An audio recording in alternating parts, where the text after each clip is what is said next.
కావచ్చు ఇంకోటి కూడా కావచ్చు. కానీ సరే వాళ్ళు పొంగులేటి గారు మరి ఏ ఉద్దేశంతో చెప్పిందో వాస్తవంగా తప్పు చేసిన వాళ్ళు ఎవరు వదిలిపెట్టడానికి కాంగ్రెస్ పార్టీ సిద్ధంగా లేదు. వాళ్ళు ఏదైతే ప్రజల ద్వారా చూసుకున్నారో దాన్ని రిటర్న్ కక్కించే ప్రయత్నం చేసి తప్పు చేసిన జైల్లో పంపిస్తారు. వాళ్ళు ఏమైనా ఘనకారం చేశారు అండి. వాళ్ళు ఏమైనా మిత్రుడు మాట్లాడతాడు భాష గురించి, భాష గురించి నువ్వే చెప్పాలి. తెలంగాణ రాష్ట్రంలో కేసీఆర్ వాడినటువంటి భాష యాస ఈ రాష్ట్రంలో అడ్డగోలుగా ప్రతిపక్షాలను తిట్టి దుమ్మెత్తి పోసినటువంటి నాయకుడు కేసీఆర్. ఇక నీవు ఆయన గురించి మాట్లాడే కూడా నువ్వు రేవంత్ రెడ్డి గారి భాష గురించి మాట్లాడాల్సిన అవసరం లేదు. ఎందుకంటే భాషకి పితామహుడు కేసీఆర్. ఆ దుర్భాషలు మాట్లాడాలన్నా, ప్రతిపక్షాలను మాట్లాడాలన్నా, అడ్డగోలుగా తిట్టాలన్నా, వ్యంగ్యంగా తిట్టాలన్నా ఆయన కంటే మించినోడు ఈ రాష్ట్రంలో ఈ దేశంలో కూడా ఎవరు లేడు. ఆయన గురించి నువ్వు గొప్ప మాట్లాడే విధానం సరైన పద్ధతి కాదు. మీరు ఇవాళ కేటీఆర్ గారు కూడా అడ్డగోలుగా ఏదేదో ఒక పద్ధతి ఉండాలి. రాష్ట్ర ముఖ్యమంత్రిని ఏ రోజు కూడా ప్రతిపక్షంలో ఉన్నప్పుడు మేము కూడా గౌరవించినాం. కానీ మరి ఇంత ఘోరంగా ఇంత వ్యంగ్యంగా కేటీఆర్ గారు మొన్న మాట్లాడుతున్నటువంటి తీరు, ఒక అడ్డమైన పేరు పెట్టి మాట్లాడుతున్నప్పుడు అది ఎవరైనా అధికారంలో ఉండడం అనేది ఎవరి శాశ్వతం కాదు. ఎవరు కాంగ్రెస్ ఉండొచ్చు, రేపు టీఆర్ఎస్ ఉండొచ్చు, బీజేపీ ఉండొచ్చు. కానీ అధికారంలో ఉన్నప్పుడు వాటిని గౌరవించాల్సినటువంటి బాధ్యత ప్రతిపక్షంలో నాయకుడుగా ప్రతిపక్షంలో ఉన్న వాళ్ళకి ఉంటది. దాన్ని ఇవాళ ఏదో మేమే మొత్తం ఈ రాష్ట్రాన్ని ఇప్పటికీ కూడా బీఆర్ఎస్ పార్టీ నుంచి కొంతమంది నేతలు ఓటుకు నోటు కేసులో దొంగ అని ముఖ్యమంత్రిని సంబోధిస్తున్నారు. దీన్ని ఎలా చూడాలి? సరే, ఒకటి మాత్రం వాస్తవము, తప్పు చేసిన వాళ్ళకి ఎవరికైనా శిక్ష పడుతుంది. ఎవరు తప్పు చేసినా ఎవరు తప్పు చేయకుండా ఎవరు వదిలిపెట్టే చట్టం ఎవడప్ప చుట్టం కాదండి. వాళ్ళు తప్పు చేసేది 10 ఏళ్ళు. ఇప్పుడు ఎక్కడ వదిలిపెట్టడానికి ఎవరేం సిద్ధంగా లేరు.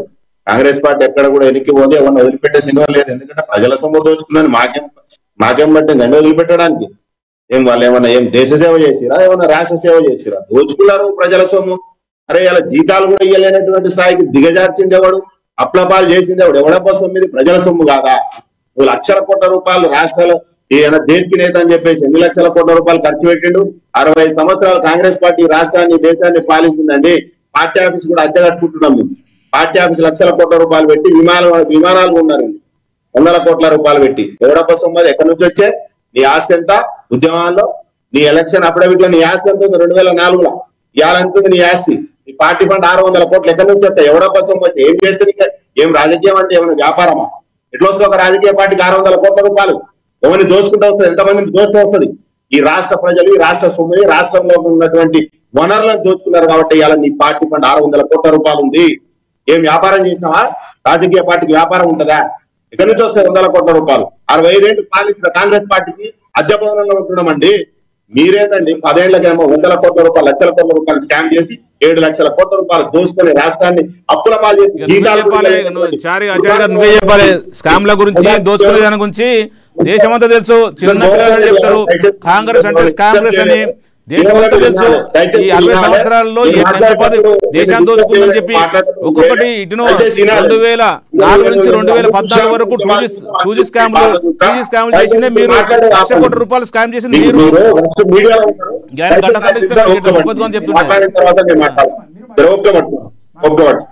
అదే కాబట్టి చేసిన వాళ్ళే తప్పు చేసిన వాళ్ళే ఇన్సెన్స్ పడుతుంటే ఏమో ఇంకా భూషినది స్టార్టే కాదు. లక్షల రూపాయలు అవినీతి చేసిరంట. ఏం మాట్లాడతారండి మీరు? అవినీతి 1,50,000 రూపాయలు మీరే మీ ముఖ్యమంత్రి గారు చెప్పింది. అది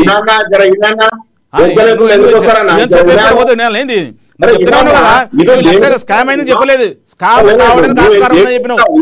1,50,000 కోట్లు ముఖ్యమంత్రి గారు చెప్తున్నారు. దాంట్లో స్కామ్ జరుగుతుందని చెప్తున్నావు.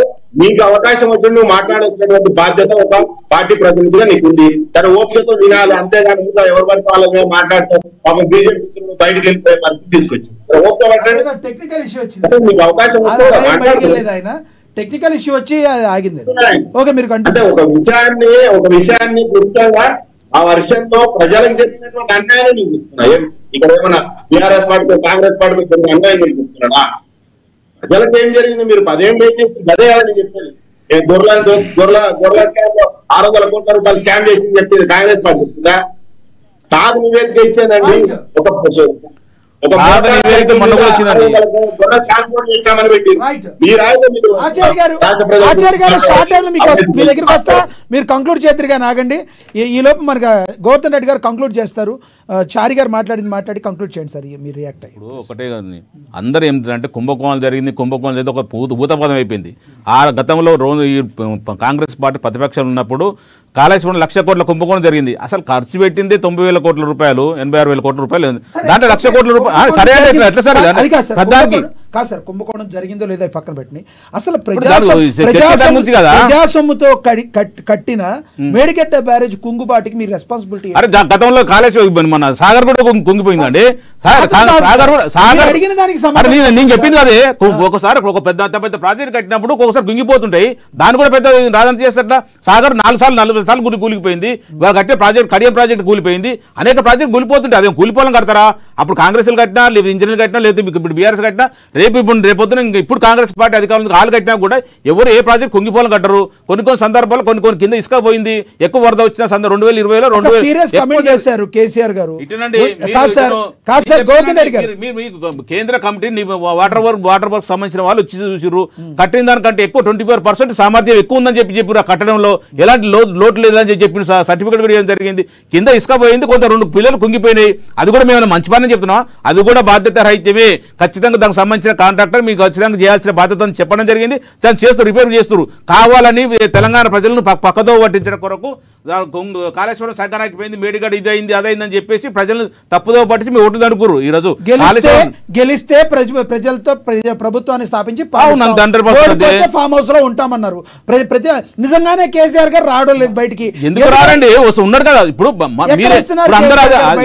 అదే చెప్తున్నా. అందరూ ఏమంటారు అంటే మొన్న గవర్నమెంట్ లోకి వచ్చింది, వాళ్ళ కొంత అవకాశం వెసులుబాటు కలిగండి. వాళ్ళకు అసలు కాంగ్రెస్ కొత్తగా ముఖ్యమంత్రికి వచ్చింది కదా, ఆయన అర్థం చేసుకునే పరిస్థితి కావాలి. ఎమ్మడి 2 నెలలకే ఇట్లా ఎంబడి పడతారా, ఇబ్బంది పెడతారా?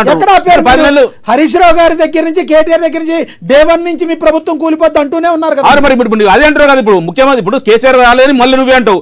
ఒక హరీష్ రావు గారు కేటీఆర్ అంటే అదే అంటావు. అంటే ఇదే పనా? అంటే అంటేనేమో రాకుండా రాలేదంటారు, అంటేనేమో అంటారు. ఏం చేయాలి మరి? వచ్చి మీకు 10 నెలల టైం వస్తాడు. ఆగరాదు. డిసెంబర్ తర్వాత మీకు 1 year అవుతుంది. తర్వాత ముఖ్యమంత్రి మా కేసీఆర్ గారు వస్తారు. అప్పుడు మాట్లాడతారు.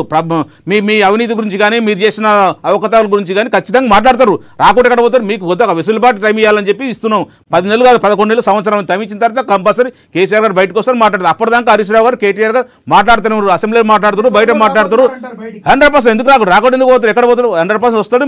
మీ అన్ని మిమ్మల్ని కడిగేస్తాడు. మీకు చేస్తున్న స్కామ్ల గురించి, మీ మాటల గురించి, మీ అబద్ధాల గురించి, మీరు ప్రజలకు ఏమి ఇచ్చిన వాగ్దానాలు 13 అంశాలతో కూడిన 6 గ్యారెంటీలు ఉన్నాయి, లేకపోతే 420 హామీలు ఉన్నాయి. అన్నిటి కూడా ప్రశ్నిస్తాడు. ఖచ్చితంగా జనాలకు చేసే